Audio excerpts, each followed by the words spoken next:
Party ने ये फैसला लिया कि शुरू से जो फाउंडेशन स्टोन नई पार्लियामेंट बिल्डिंग का प्रधानमंत्री डाला, फिर उसके बाद वो नेशनल इनॉग्रेशन किया। अब ये तीसरा मौका है कि वो तो हमारा मुझ से बोलना ये है कि स्पीकर कस्टोडियन होता है लोकसभा का, और प्राइम मिनिस्टर जो है वो एग्जीक्यूटिव का हिस्सा है, स्पीकर लेजिस्लेचर का हिस्सा है, जुडिशरी CGI है। तो प्रधानमंत्री बहैसियत एग्जीक्यूटिव गैर जरूरी के लेजिस्लेचर के डोमेन में इंटरफेयर कर रहे हैं, और हमारे संविधान में सेपरेशन ऑफ पावर्स हमारे संविधान के बेसिक स्ट्रक्चर का हिस्सा है। तो हमारा बोलना यह है कि प्रधानमंत्री इसका इनॉग्रेशन स्पीकर साहब ओम बिरला के जरिए कराए और उनको करने दे, और ऐसा करते हैं तो मैं पार्टी से शिरकत करेगी।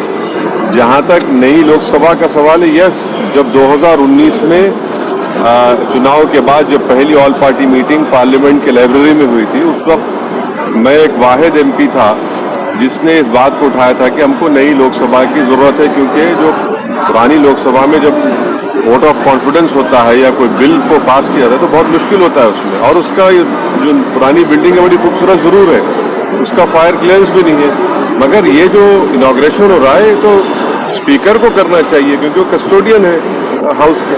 राजदंड को भी लेकर बातचीत की जा रही है, छोड़िए ना, ये तो सब चलते रहता है।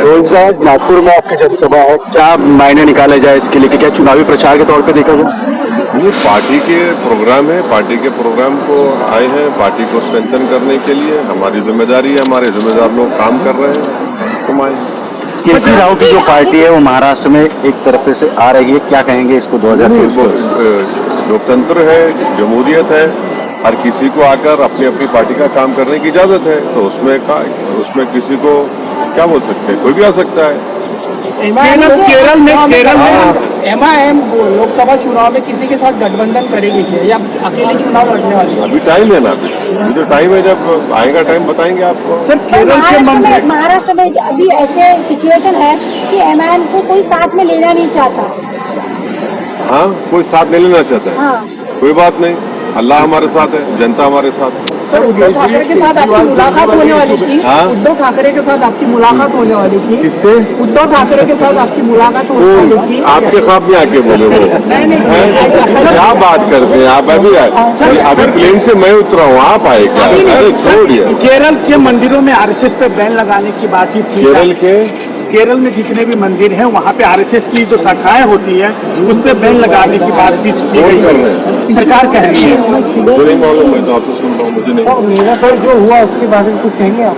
मीरठ में तो झूठा इल्जाम लगाया गया है, हमारे कॉरपोरेटर्स थोड़े खड़े हुए, गैर जरूरी तौर पर बीजेपी के लोग वहाँ पर एग्रेसिवनेस दिखाए, गैर जरूरी तौर पर गाली गलौज किए और दबाने की कोशिश किए, मगर हम बीजेपी के लोगों से कहना चाहेंगे कि MIM से मत करिए आप। अगर आप इस तरह करेंगे तो फिर हम भी आपका जवाब देंगे जमहूरी तरीके से। नागपुर के कुछ मंदिरों में ड्रेस कोड लागू किया गया है, कल से कुछ नोटिस बोर्ड लगाए हैं, आपका उसमें? मेरे को नहीं मालूम सर। मेहनत के आपकी पार्टी शिरकत नहीं करेगी कल के? हाँ, हमने कहा है ना, अगर प्रधानमंत्री स्पीकर से कराते हैं तो हम बराबर जाएंगे, क्योंकि लोकसभा का कस्टोडियन जो है वो स्पीकर है।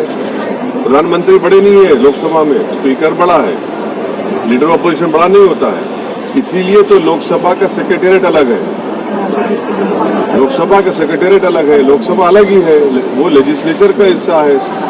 Theory of separation of powers में एग्जीक्यूटिव अलग है, इंडिपेंडेंट है, जुडिशरी इंडिपेंडेंट है, एग्जीक्यूटिव और लेजिस्लेचर अलग है।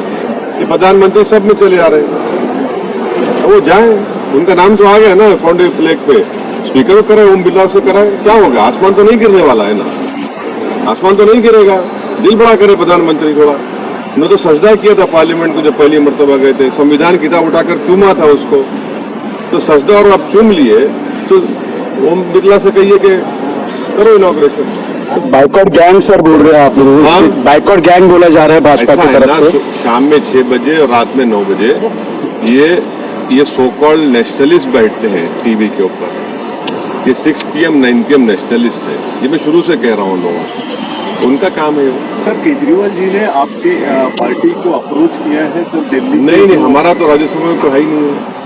और अरविंद केजरीवाल को उनकी पार्टी को जवाब देना चाहिए कि जब 370 हटाया गया था, जिसको मैंने पार्लियामेंट में खड़े होकर उसका अपोज किया था और उसको कॉन्स्टिट्यूशनल ब्रीच कहा था, वो क्यों सपोर्ट किया 370 हटाने का?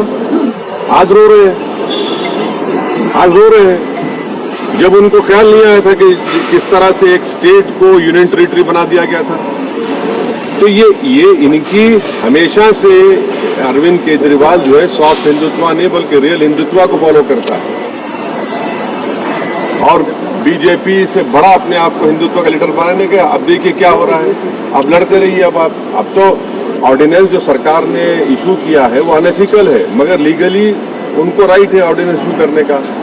अब सुप्रीम कोर्ट में जाएंगे, वहां पर सरकार बोलेगी कि हम पार्लियामेंट बिल ला रहे हैं। अब लड़ते रहिए, अब आप 24 आ जाएगा। तो ये तो इनको सोचना चाहिए था कि उन्हें 370 का क्यों साथ दिया सरकार का। लव जिहाद कानून की जरूरत आपको लगती है क्या? है लव जिहाद जैसे कायदे करना चाहिए ऐसे आपको लगता है तो जरूरत है इसकी? देखिए, भारत के संविधान में जो 18 साल और 21 साल का जो हो जाता है तो उनको शादी करने का राइट है। तो ये जैसा एक कहावत है कि जब मियाँ बीवी राजी तो क्या करेगा खाजी। ये कौन होते हैं लव जिहाद के कानून पे बनाने वाले? कैसे बनाएंगे आप, कैसे प्रूफ करेंगे? आप होते कौन है? आप लव जिहाद के नाम पर जो महाराष्ट्र में आंदोलन चला वो पूरा RSS और बीजेपी बैक था, उससे नफरत पैदा करने की कोशिश की गई और इसीलिए सुप्रीम कोर्ट में वो गया मामला। सुप्रीम कोर्ट ने कहा कि जिन जिन नेताओं ने उस सभा में, उन सभाओं में बकवास भाषण किया, हेट स्पीच, केस बुक किया, FIR होना चाहिए, अरेस्ट होना चाहिए वो लोग। आप लग क्या लव जिहाद का बात कर रहे हैं? नौकरी की बात क्यों नहीं करते? आप रोजगार की बात करिए, आप किसान मर रहा है उसकी बात करिए, अब उस पर बात नहीं करेंगे। और पूरा ये बीजेपी बैक प्रोग्राम था महाराष्ट्र में, जितने सभाएं हुई है पूरा गवर्नमेंट बैक था, RSS बैक था प्रोग्राम, और उसमें एक ही मकसद था कि एक समुदाय, मुस्लिम समुदाय के खिलाफ नफरत को भड़काया जाए। तो क्या RSS नफरत फैला रहा है? क्या फूल बरसा रहे हैं? फूल बरसा रहे हैं। उनका जो ओथ होता है वो ओथ क्या है बताइए? आप पढ़े होंगे ना, आप तो नागपुर के हैं, हमसे तो पढ़े होंगे।